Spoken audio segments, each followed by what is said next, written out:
इस कहानी की शुरुआत में हमें एक आदमी को दिखाया जाता है जो अपनी बिजनेस मीटिंग में होता है, लेकिन तभी अचानक से उसकी डेथ हो जाती है। यहाँ पर मौजूद लोगों को कुछ समझ नहीं आता कि ये क्या हुआ। और सिर्फ यही नहीं, शहर में बाहर भी बहुत सारे लोग बिना किसी रीजन के ऐसे ही मरने लगते हैं। जिसके बाद हमें एक जियोलॉजी प्रोफेसर जॉर्ज को दिखाया जाता है जो कि अपनी क्लास में स्टूडेंट्स को फ्रीक्वेंसी और वेवलेंथ के बारे में पढ़ा रहा था। हम देखते हैं कि तभी यहाँ पर आर्मी के कुछ ऑफिसर्स जॉर्ज को लेने के लिए आए होते हैं। जॉर्ज देखता है कि वो अपने साथ डॉक्टर सर्च को भी लाए हैं जो कि न्यूक्लियर वेपन का एक्सपर्ट है। अब इन दोनों को एक सीक्रेट आर्मी मीटिंग के लिए ले जाया जाता है, जहाँ जाकर इनकी मुलाकात जनरल से होती है और जनरल इन्हें हाल ही में हुए हादसों के बारे में बताते हैं जिसमें कि बहुत सारे लोगों की बिना किसी रीजन के डेथ हो गई थी। और हैरानी की बात तो ये थी, इन सभी लोगों की डेथ एक ही साथ एक ही समय पर हुई थी। लेकिन ये कैसे पॉसिबल था, यही जानने के लिए इन दोनों को यहाँ बुलाया गया था। जॉर्ज जब इन्हें देखता है तो समझ जाता है कि इन सभी की मौत एक पावरफुल इलेक्ट्रोमैग्नेटिक वेव की वजह से हुई है। दरअसल जिन लोगों की डेथ हुई थी उन सभी को कोई ना कोई हार्ट प्रॉब्लम थी, इसलिए इन सभी के दिल में पेस मेकर नाम की एक डिवाइस थी जो कि इनके दिल को जिंदा रखती थी। लेकिन हाई इलेक्ट्रोमैग्नेटिक वेव की वजह से इनकी वो डिवाइस या तो खराब हो गई थी या फिर इनका दिल इतना तेज धड़कना शुरू हुआ कि इन्हें हार्ट अटैक आ गया और इनकी जान चली गई। रीजन पता चलने के बाद जनरल कहते हैं कि ठीक है, तुम्हारा काम अब खत्म हुआ, तुम यहाँ से जा सकते हो। लेकिन जॉर्ज कहता है कि जनरल, हमें पता लगाना चाहिए आखिर इतनी हाई इलेक्ट्रोमैग्नेटिक वेव यहाँ पर आई कहाँ से है। लेकिन जनरल उसकी बात पर कुछ खास ध्यान नहीं देता और वहाँ से चले जाते हैं। लेकिन ये परेशानी यहाँ पर खत्म नहीं हुई थी, क्योंकि उसी दिन बाद में एक और अजीब घटना घटती है जहाँ सैकड़ों की संख्या में पक्षी कंट्रोल से बाहर हो गए थे और अपने आप इमारतों से टकराने लगते हैं। जॉर्ज भी समाचार देख रहा होता है जिससे वो दोनों घटनाओं को आपस में जोड़ता है और यह निष्कर्ष निकालता है कि अर्थ की इलेक्ट्रोमैग्नेटिक वेव डिस्टर्ब हो रही है, क्योंकि बर्ड्स भी ट्रेवल करने के लिए अर्थ की मैग्नेटिक फील्ड का यूज करती हैं। दूसरी ओर इस बदलाव का असर अमेरिका पर भी पड़ने लगा था। स्पेस क्राफ्ट जो पृथ्वी पर वापस आ रहा था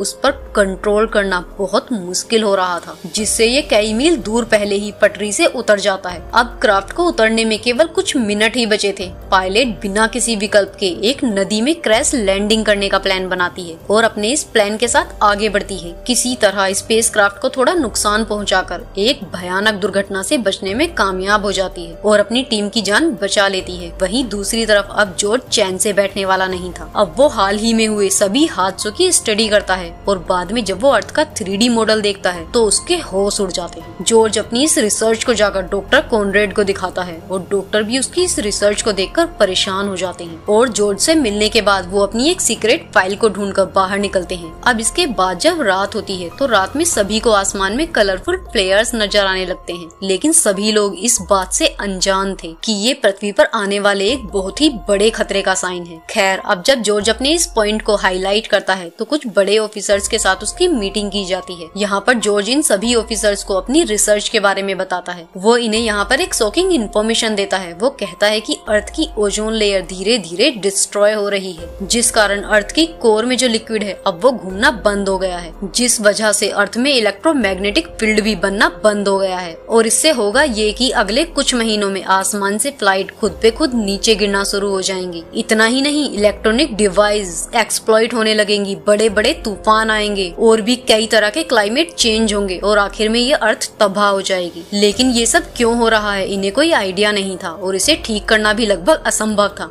क्योंकि अब तक इंसान अर्थ के केवल 11 किलोमीटर अंदर तक ही पहुंच पाया है। लेकिन अर्थ का कोर जहां पर ये लिक्विड मौजूद है वो 3000 किलोमीटर नीचे है, जिसका टेम्परेचर 9000 डिग्री सेल्सियस से भी ज्यादा हो सकता है। ये बात सुनकर वहाँ पर मौजूद सभी लोग बहुत परेशान हो जाते हैं। लेकिन तभी डॉक्टर कॉनरेड को अपना पुराना दोस्त ब्रैड याद आता है, जिसके पास शायद इस परेशानी का कोई हल हो सकता है। खैर, जब ये ब्रैड से जाकर मिलते हैं तो इन्हें खुशखबरी मिलती है, क्योंकि वो एक ऐसा डिवाइस बनाने में कामयाब हो गया था जो कि अल्ट्रासोनिक वेव्स की मदद से किसी भी मेटल को चुटकियों में धूल में बदल सकती है। ब्रैड ने यूटेनियम नाम के एक ऐसे मेटल को भी डिस्कवर किया है जो किसी भी किस्म उसमें की हीट को बर्दाश्त कर सकता है, बल्कि जितना हीट और प्रेशर उस पर ज्यादा पड़ता है वो उतना ही स्ट्रॉन्ग हो जाता है। और अब इस धातु से पृथ्वी की कोर में जाने के लिए शिप बनाना एक अच्छा आइडिया होगा, और इनके पास ज्यादा समय भी नहीं था। खैर अब गवर्नमेंट इन्हें कुछ टाइम देती है और हर तरह की फैसिलिटी प्रोवाइड कराती है ताकि वो शिप को जल्द से जल्द बना सके। गवर्नमेंट एक हैकर फ्रिंज को भी हायर करती है, क्योंकि गवर्नमेंट नहीं चाहती थी कि इस सब की खबर किसी को भी पता चले। इसलिए फ्रिंज का काम इस मिशन में किसी भी पोस्ट को इंटरनेट पर देखकर उसे डिलीट करना था। अब ब्रैड काफी मेहनत करने के बाद वर्जिल नाम का एक सांप जैसा जहाज बनाने में कामयाब हो जाता है। ये जहाज कई डिब्बों से बना है। यदि जहाज के किसी भी डिब्बे में कोई खराबी आ जाती है तो जहाज के बाकी हिस्सों को जोखिम से बचाने के लिए ऑपरेटिंग सिस्टम अपने आप ही उस कंपार्टमेंट को बाहर निकाल देगा। प्लान के मुताबिक जहाज कोर में जाकर एक्सप्लोजिव को कोर में ड्रॉप करेगा, जिससे वहाँ पर ब्लास्ट होने से अर्थ का कोर रोटेट होने लगेगा।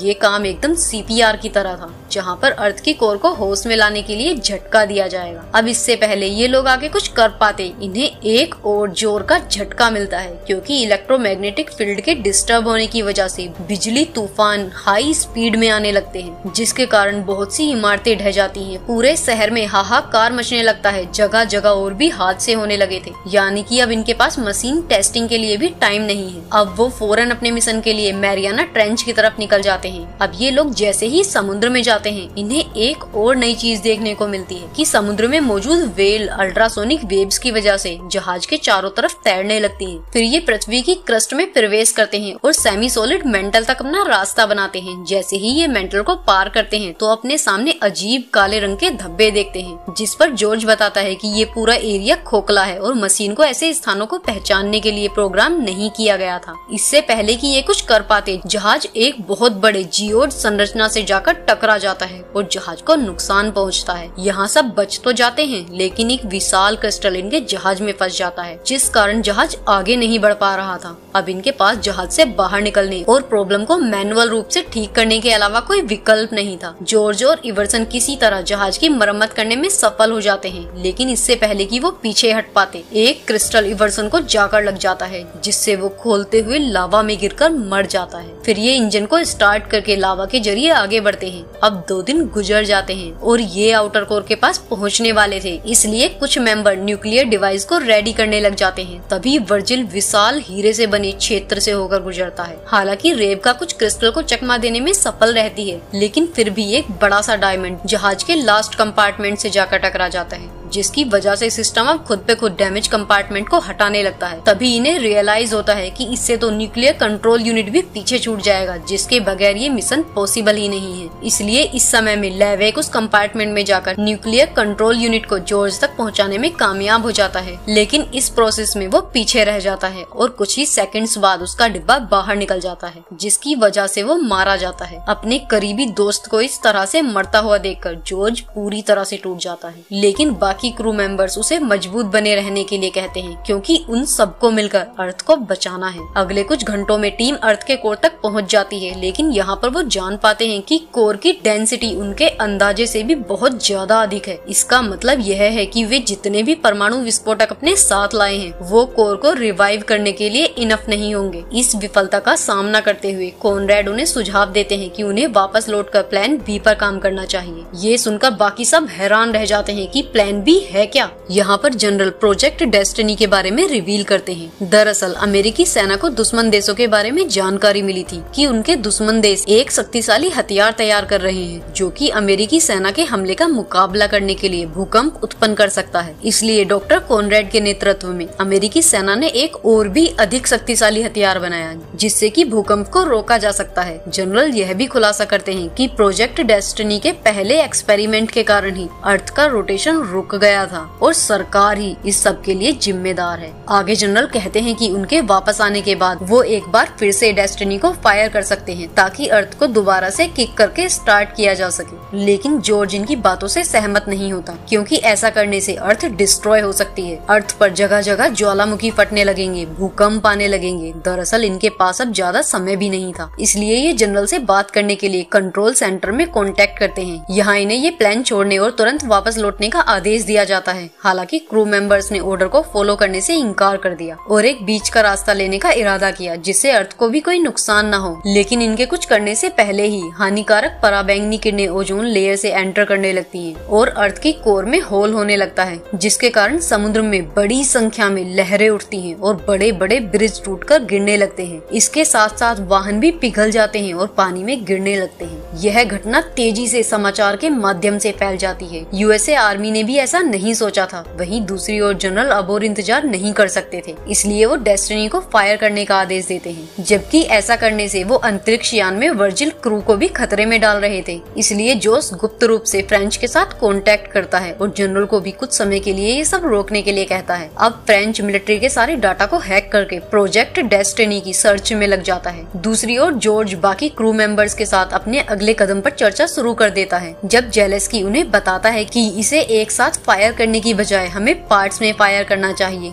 जिससे कि रिफल इफेक्ट प्रोड्यूस होगा। हालांकि वहाँ एक समस्या है, शिप के सिस्टम को इस तरह से प्रोग्राम किया गया था कि यह केवल तभी डिब्बों को बाहर निकालता है जब इसके डिब्बे में किसी तरह की प्रॉब्लम हो। अब मैनुअली इसे करने के लिए इन्हें शिप के इंपीरियल हिस्से में जाना होगा, लेकिन उसका टेम्परेचर 9000 डिग्री सेल्सियस तक पहुँच चुका है और इनका सूट केवल 5000 डिग्री सेल्सियस टेम्परेचर ही बर्दाश्त कर सकता है। और अब इनके पास इतनी नाइट्रोजन भी नहीं है कि वो इससे इंपीरियल को ठंडा कर सके। इसलिए कोई और रास्ता न होने की वजह से ब्रैड कहता है कि मैं अपनी जान की कुर्बानी दूंगा। वह अपना सूट पहनता है और डिब्बे से बाहर निकलने से पहले अपने सभी साथियों को अंतिम अलविदा कहता है। जैसे ही सामने का दरवाजा खुलता है, वो इतनी गर्मी से व्याकुल हो जाता है और भीषण परिस्थितियों के बावजूद वो चलता रहता है, जबकि उसके हाथ में मौजूद एक उपकरण भी तुरंत जल जाता है। वहीं दूसरी तरफ डेस्टिनी फायर होने वाला होता है कि तभी फ्रिंच अपनी पूरी जान लगाकर उसे कंट्रोल कर लेता है और डेस्टिनी को फायर होने से रोक देता है। वहीं ब्रैड भी किसी तरह अपने मकसद में कामयाब हो जाता है और सिस्टम को सक्सेसफुली ओवरराइड कर देता है। हालांकि वो इतनी गर्मी के कारण वहीं गिर जाता है और दम तोड़ देता है। अब इसके बाद सभी क्रू मेंबर्स जहाज के प्रत्येक डिब्बे में न्यूक्लियर मेटल डालकर उसे रिलीज करना शुरू कर देते हैं। लेकिन जब वो अंतिम 2 डिब्बों में जाते हैं तो उन्हें एहसास होता है कि उनके पास अभी भी इनफ विस्फोटक नहीं है इससे पहले कि वो कोई समाधान निकाल सके। कि तभी इनकी शिप को एक बहुत बड़ा झटका लगता है, जिसके कारण जेलेंस्की न्यूक्लियर मेटल के नीचे दब जाता है और इनका रेबका के साथ ही कंट्रोल टूट जाता है। जोस उसे बाहर निकालने की बहुत कोशिश करता है, लेकिन कोई फायदा नहीं होता क्योंकि कॉन्टेक्ट टूट जाने के कारण रेबका भी इन्हें नहीं सुन सकती थी। वो टाइम कैलकुलेट करती है और प्लान के अकॉर्डिंग डिब्बों को बाहर निकालना शुरू कर देती है। इधर ब्रैड भी जोस को वहाँ से जाने के लिए कहता है ताकि वो अर्थ को बचा सके। इसके बाद जॉर्ज उसे वहीं पर छोड़कर चला जाता है। अब जॉर्ज प्लान के अकॉर्डिंग कंपार्टमेंट को लॉन्च कर देता है। इससे शिप का इंजन बंद भी हो सकता था, मगर वो अपनी परवाह किए बगैर ये सब कर देता है। अब रेबका के पास लौटता है और उसे बताता है कि उसने क्या किया। वो बताता है कि अब घर लौटने के लिए उनके पास इनफ पावर सप्लाई भी नहीं है। रेबका उसके फैसले का सम्मान करती है और उसे यह कहते हुए सांत्वना देती है कि हमने यही विकल्प चुना था कि अर्थ के लिए खुद को शहीद कर देंगे और अब बस ये अपनी मौत का इंतजार कर रहे थे कि तभी जोस को एक आइडिया आता है कि शिप जिस मेंटल से बना है उसे एनर्जी हीट और प्रेशर से मिलती है, तो जब यहाँ ब्लास्ट होगा उसकी एनर्जी को शिप के लिए यूज कर सकते हैं। और अब ये सभी अलग हुए डिब्बे एक के बाद एक विस्फोट करना शुरू कर देते हैं, जिससे तरंग प्रभाव पैदा होता है, जिस कारण अर्थ का रोटेशन फिर से स्टार्ट हो जाता है, जिसके परिणाम स्वरूप ओजोन परतें फिर से भरनी शुरू हो जाती हैं और अर्थ खुद को ठीक करना शुरू कर देती है। इसके साथ ही प्रत्येक विस्फोट से शिप को भी बूस्ट मिलता है, जिसके कारण शिप कोर से बाहर आ जाती है, लेकिन समंदर तल पर जाकर एक आखिरी बार बंद हो जाती है। अब इन्हें नहीं पता था कि ये समुद्र में कहां पर फंस गए हैं। दूसरी तरफ सरकार भी गोताखोरों की मदद से इन्हें ढूंढती है और सरकार को भी शिप का कोई निशान नहीं मिलता, लेकिन जोस अभी भी हार मानने के लिए तैयार नहीं था और वो अल्ट्रासोनिक फ्रीक्वेंसी का यूज करता है, जिस कारण ढेर सारी व्हेल मछलियां वहाँ इकट्ठी हो जाती हैं और रेस्क्यू टीम एक ही जगह पर ढेर सारी फिश को देखकर समझ जाती है कि जॉर्ज ने अल्ट्रासोनिक फ्रीक्वेंसी का यूज किया है। अब जहाज को सतह पर खींच लिया जाता है और बाकी बचे लोगों को बचा लिया जाता है। वहीं लास्ट सीन में हम देखते हैं कि फ्रेंच एक साइबर कैफे में है, जहां बैठकर वो कैफे के सिस्टम को हैक करता है। प्रोजेक्ट डेस्टिनी के बारे में सारी जानकारी ऑनलाइन अपलोड कर देता है, जिससे कि सभी को पता चल जाता है कि इस सब के पीछे गवर्नमेंट थी, जिस कारण गवर्नमेंट को ये प्रोजेक्ट बंद करना पड़ता है। साथ ही वर्जिल और उसकी की टीम के बारे में भी जानकारी अपलोड करता है कि कैसे इन्होंने अपनी जान की परवाह न करते हुए अर्थ को बचाया है, जिसके परिणाम स्वरूप दुनिया हीरो के रूप में क्रू मेंबर्स का सम्मान करती है। इसी के साथ ये बेहतरीन मूवी यहीं पर समाप्त हो जाती है। दोस्तों, प्रोजेक्ट डेस्टिनी को फायर होने से रोककर क्या जॉर्ज ने सही किया? हमें कमेंट बॉक्स में जरूर बताइएगा।